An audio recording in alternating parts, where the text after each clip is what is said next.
Hey, welcome back everyone. Rob here from Ram Studio Comics. So in today's video, I'm going to show you how I come up with some templates for drawing the head at different angles. So if you haven't watched my video on drawing the head in equal 1/3 based upon the Andrew Loomis method, I'll make sure that's linked in the description box below because that's really a good preliminary stage to get used to doing this. But keep in mind that this one will allow you to draw the head with your own templates, and I will also share these templates with you. Whether it be on my website or DeviantArt or something like that, so that you can test them out. So all I'm going to do here is first draw, basically I'm thinking of a circle first, a line down the middle of that circle, slicing off the side over here, creating the cross section, and again this is all based on the Andrew Loomis method, developing the brow line going across this way. Keep in mind that this line and this line can be maneuvered any which way. So you could bring this center line over more, and you're going to immediately be getting a face that's further away from your direct line of sight. We're going to go right about here for this one. Finding the 1/3, and again, this is covered in that other video as well. So if you want more of a preliminary build up to this, or maybe take it a little bit slower in this area, but we're just going to go past that, go to the 1/3 like this, and find the chin and bring that back. And really what I want to do here is elaborate on the template that we're creating, because what I've found this to be helpful for is having a more structured approach that sometimes is, sometimes I like it, sometimes I don't. So I teach a lot of different methods on the channel here, obviously. But there's times I like to draw more freehand, and I go with a lot less structure. And there's times that I really kind of need this structure to get me through certain drawings. Really changes the style quite a bit. So the neck muscle goes from behind the ear right under the ear down here in between the collarbones, and it kind of splits off like this. You get this bit of a V shape there. And notice I'm trying to get that lower plane change beneath the chin right there. That's important to do when the head starts to tilt up like this. We got to get a little bit of that in there. So now what I want to do at this stage of the work is I really want to figure out a indentation for the eyes. So you can draw eye sockets in like this. You do something like that. Another way to do it is to kind of do an angle right here, and then draw another line all the way across. This gives you 3 reference points for your face or your eye area, and then the nose, something like this. I'm going to get into the features a whole lot. I just want to show you how I would place that. So basically the center line is right about here.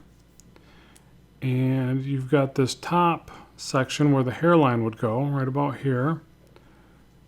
The section we created just now for the eye cavity, for the eyes. And you got to remember that the top of the ear relates to the eyebrows, not the eyes themselves. Okay, so the eyes are going to drop down. And they're not just going to drop down, they're also going to inset into that cavity. So again, you have to think about this. And I like to put like a little upside down triangle right here. And that's also, it's not, let me zoom in here and show you what I mean, or actually just scale it up. So the best way to think about this area right here is that the forehead area comes out like this, back here, and then back out. Okay, it's just not I just don't want you to see the straight line that I put down as a center line and think that that's going to apply to the face a whole lot. It's there to give you a registration to work out from, but you still have to think about the dimensional aspects of the face. It's back and forth, right? It's not flat in this area. So now we've got a template, and this is about what I put into place, because mainly there's ways to divvy up where the mouth goes and stuff like that. You can do all these additional registrations. I find that to be a little bit distracting because I'm usually not just going to draw a person with their mouth closed. So if I did, then you could say, well, use all those registrations and you get something like that in there. But you know, I think that's more of a bad habit. It's more important to just know where the nose is. The nose is stationary, right? That aligns with the bottom of the ear. And then you're going to drop the jawline. You're going to pivot off this spot here.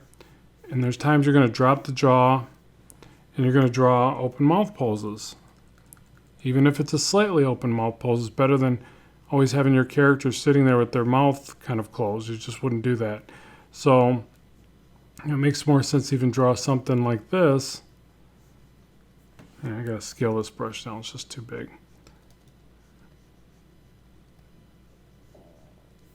Let's see how that, you know, that has a little bit more life to it, even at that, you know, this basic pose. So again, I don't really do a whole lot of registrations for the mouth. I would actually go for the shapes around it. So let me go ahead and clean this up for you, and we'll move on to the next pose.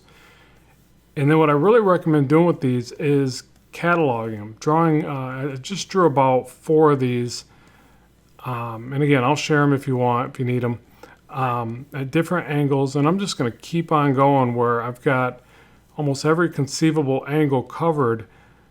And then if I figure out a new way to structure these that's more beneficial, I'll go back and change them.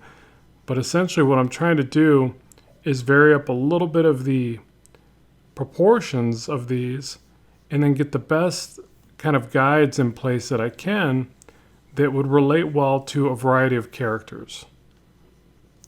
So that's probably the trickiest aspect. If you draw this very masculine head shape, how do you get used to looking through that and draw maybe one of your feminine, female character? You have to use a little bit more of your imagination to pull that off.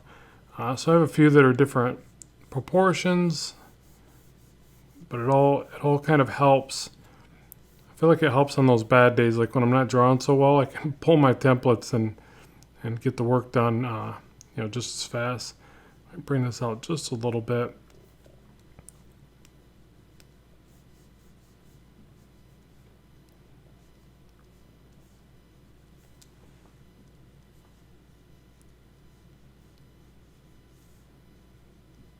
So something like that. You can do more or less information for the zygomatic bone. So that's, this big shape up here for the cheekbone, right? So you could get in some of that. It's up to you. I mean, that's the beauty of creating these types of templates. You're going to do what really resonates with your own style. And just keep them nice and light, think of ways that you can improve upon them. Not like this is a hard and fast rule to the way that you're going to draw a character, but if it can give you that little bit of a leg up into the process, I think it's a good thing.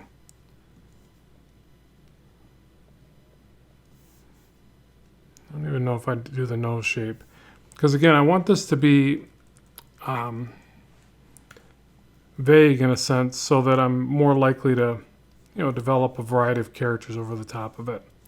I'd probably even clean this up one more time, but I don't want to spend too much time here when I could be explaining other poses. So let's go ahead and move on to the next one. And you see the ear is in that lower quadrant of this divide right there. So let's bring that off to the side. Let's do another one. And so now let's bring the head really far down and away. So like this, we'll start with the cross section. And then we'll drop in the circle for the cranial mass up here. We'll get that divide to the side, like that. And shameless plug time, let me just get it out of the way. If you guys want, I do have a full course on drawing heads from any angle. I'll make sure to link it in the description box below. Sorry, I gotta say it. It's kind of how I pay for the time I spend here on YouTubesville. So let me know if you want to take that course, and do my best to look over the work and respond appropriately when I can. So let me know, or just check out the link. So now with this one, again, this is the brow line that lines up to the ear, top of the ear. Bottom of the ear gives us approximately the position of the nose, And again, these vary still, even though this is that 1/3 method from Andrew Loomis, which is, the best I've found. It's still, you still have to maneuver these. You still have to change some of this a little bit because we're all just different. We're different proportions. I mean, our skull shapes, I think, are a lot more, very similar or whatever. But just our noses, our ears, our amount of facial tissue is all so different that, you just have to really play around with this. But it's a good guide to get you going. These 1/3 are really the best way to kind of map out the distances of the face.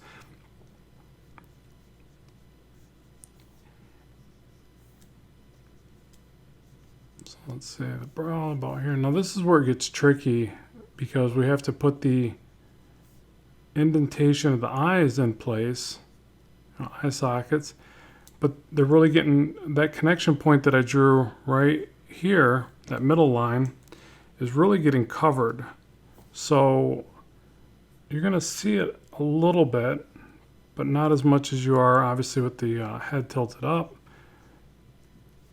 And then the eyebrow, brow line just wouldn't be completely straight. Even in a regular expression, it's going to tilt up a little bit. There's going to be at least a little bit of curve there. So I need to get that in.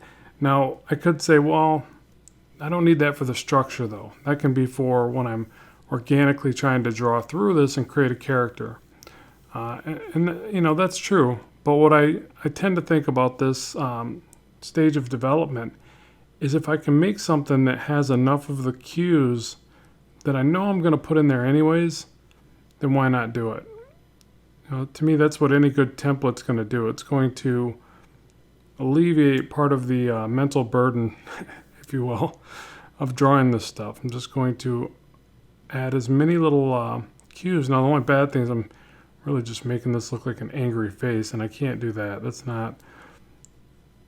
I've got to get the anger out of my artwork at times. I have a lot of angry characters. I'll bring that up with my therapist, I suppose.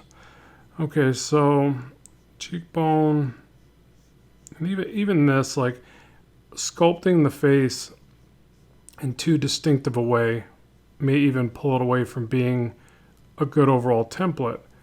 Because again, it needs to be, I don't know if the right word's vague, but it just needs to be nondescriptive enough where I'm more likely to, again, express a variety of character types through here. Not even going to place a mouth. I mean, I could just put a line across. I don't think that would negatively impact it too much. Like adding this line from the center line here down to the chin.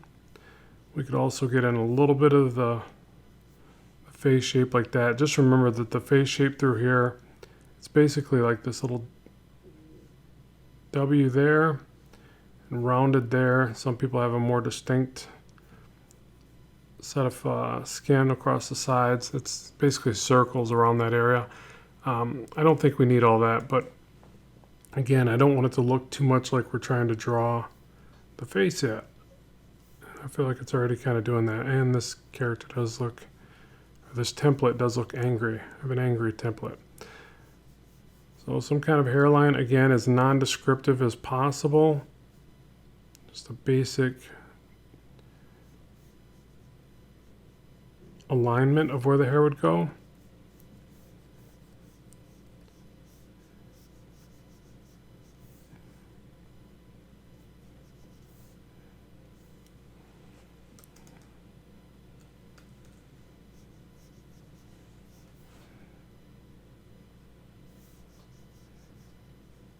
I always struggle to place the neck at this point. Like, why is that such a hard thing to do for me? Just throw the neck in there and move on. Okay, so now there's another one. Let me clean this up a little bit more. Actually, let's add this line right across the top, right through the middle. So I think this helps kind of correct this odd shape with the top of the head. Let me go ahead and flip these though.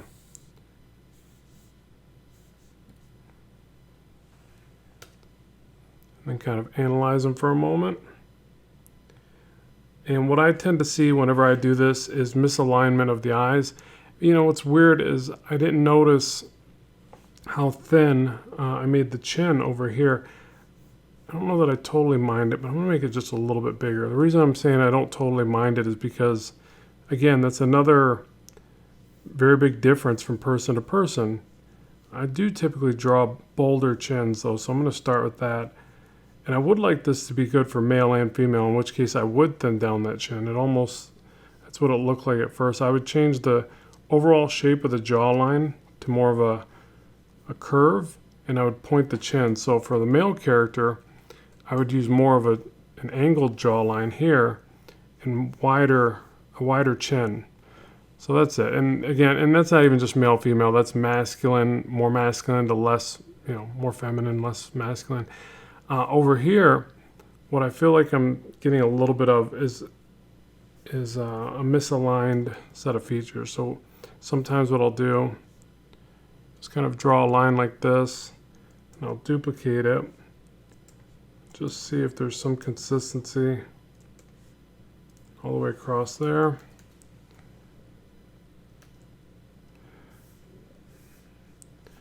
All right, let me try that again. I feel like the funniest looking part is the jaw there, the chin.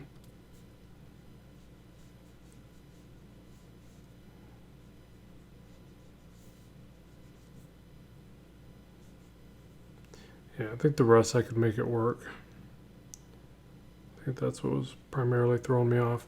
And we'd get things like the top of the ear, and then the rest of the ear would be,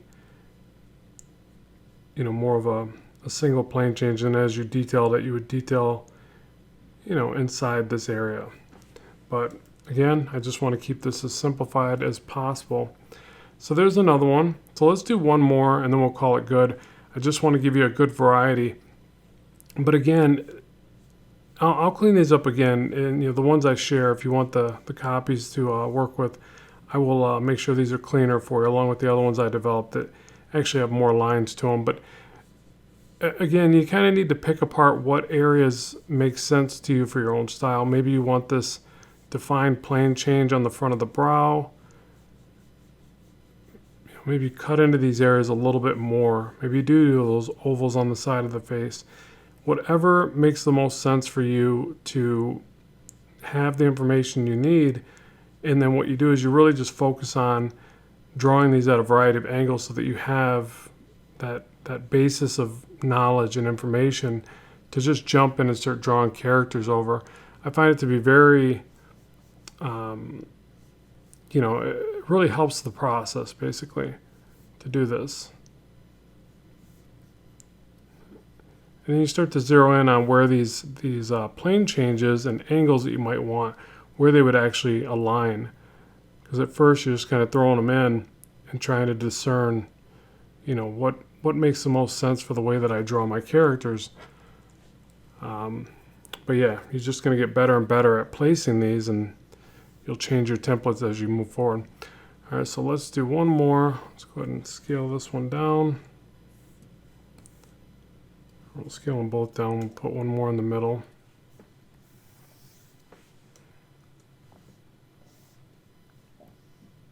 And remember, just comment and let me know what else you want to see.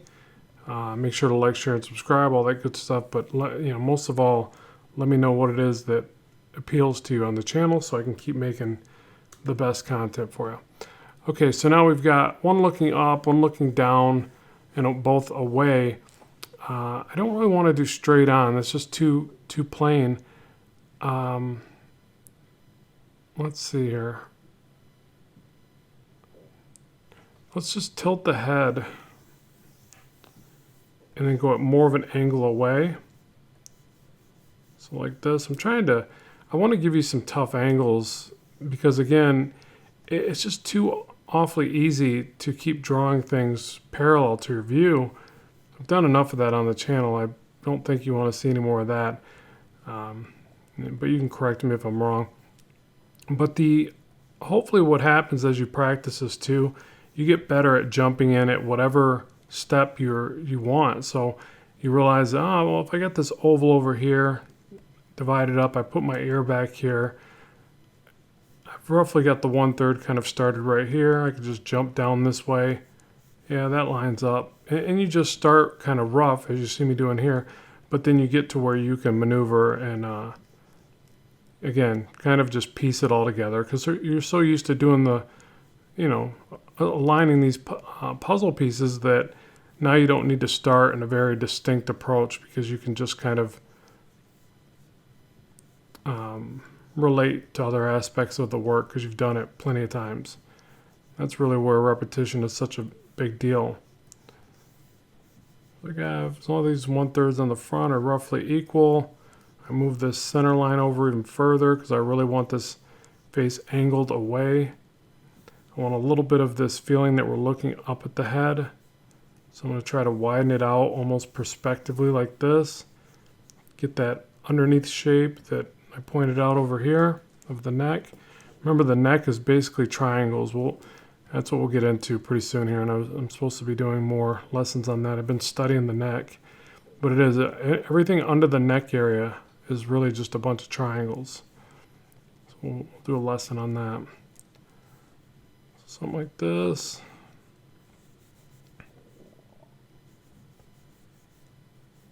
Okay, so now we've got this face kind of pointed away, a little bit of an upshot, not much. Maybe I should have went, more full-blown on the upshot there, but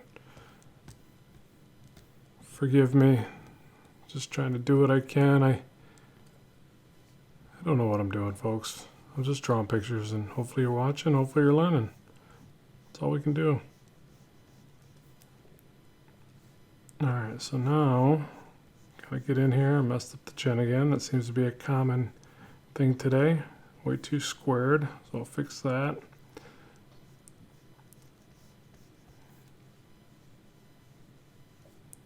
I think we'd see the lower back of the cranium there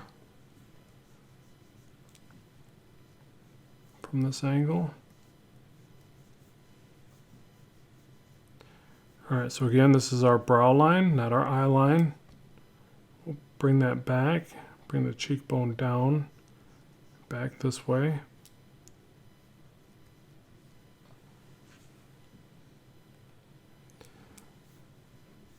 And we'll do that. I think too, another part that's important to play around with is the distance in which you cut this way. You might want the eyes more in the front. That might make more sense to the way that you like to draw them. But if you draw bigger eyes, you might move this line back. But again, hopefully I've iterated that enough where you understand that all of these alignments and these base shapes to develop your template, they're going to change based upon the style that you like to draw and even the character types that you like to draw. So just be ready for that. I just don't want you to go into this with too rigid of a set of concepts here, so you're not drawing mechanical looking, you're not trying to draw robots here, but for the template it looks and feels very robotic. Something like that. And then again, you got that zygomatic bone that kind of comes up this way. Maybe get a little bit of that in there. The front plane change of the forehead. The nose is going to, chances are the nose is going to go right off the side of the, the face shape there. Those are good to practice as well. Just like when you get the eye over here, just keep in mind you're really just going to draw a sliver of the eye past the nose. And that's really important for those angled shots. There's nothing worse than you got this shot going kind of good, and then you try to draw a full eye crammed in that little area. That's something you see beginners do, so don't make that mistake. And then again, if you go to draw like an open mouth pose, you might want to drop down the jawline a little bit. I don't think you have to do that a whole lot when it's more of a sneer, because that's kind of like, well, just picture it. If your teeth are closed and you're moving your lips, your jaw is not moving, your teeth are closed. But if the teeth are open, so you just think about it in relationship of the teeth, right? So it's the top, jaw, mandibular? I don't remember what it is. Maximilian mandibular or something like that. And then the bottom as long as that, if that drops down, this has to drop down with it, all right? And it also has to rotate back a bit. Pivots off of here, but it drops down and goes back a little bit. It doesn't just drop down this way. Big difference on what the character's jaw will look like if you do that, so be ready for that. So yeah, that's really it. Let me finish cleaning this up a little more. I think I'll leave the mouth out. Again, each time I go to add the nose and the mouth, I feel like it kind of fights what I want to show you here. So that's why I keep going to do it, and then I pull it out of there. Yeah, I think it's more important to have these templates more non-descriptive.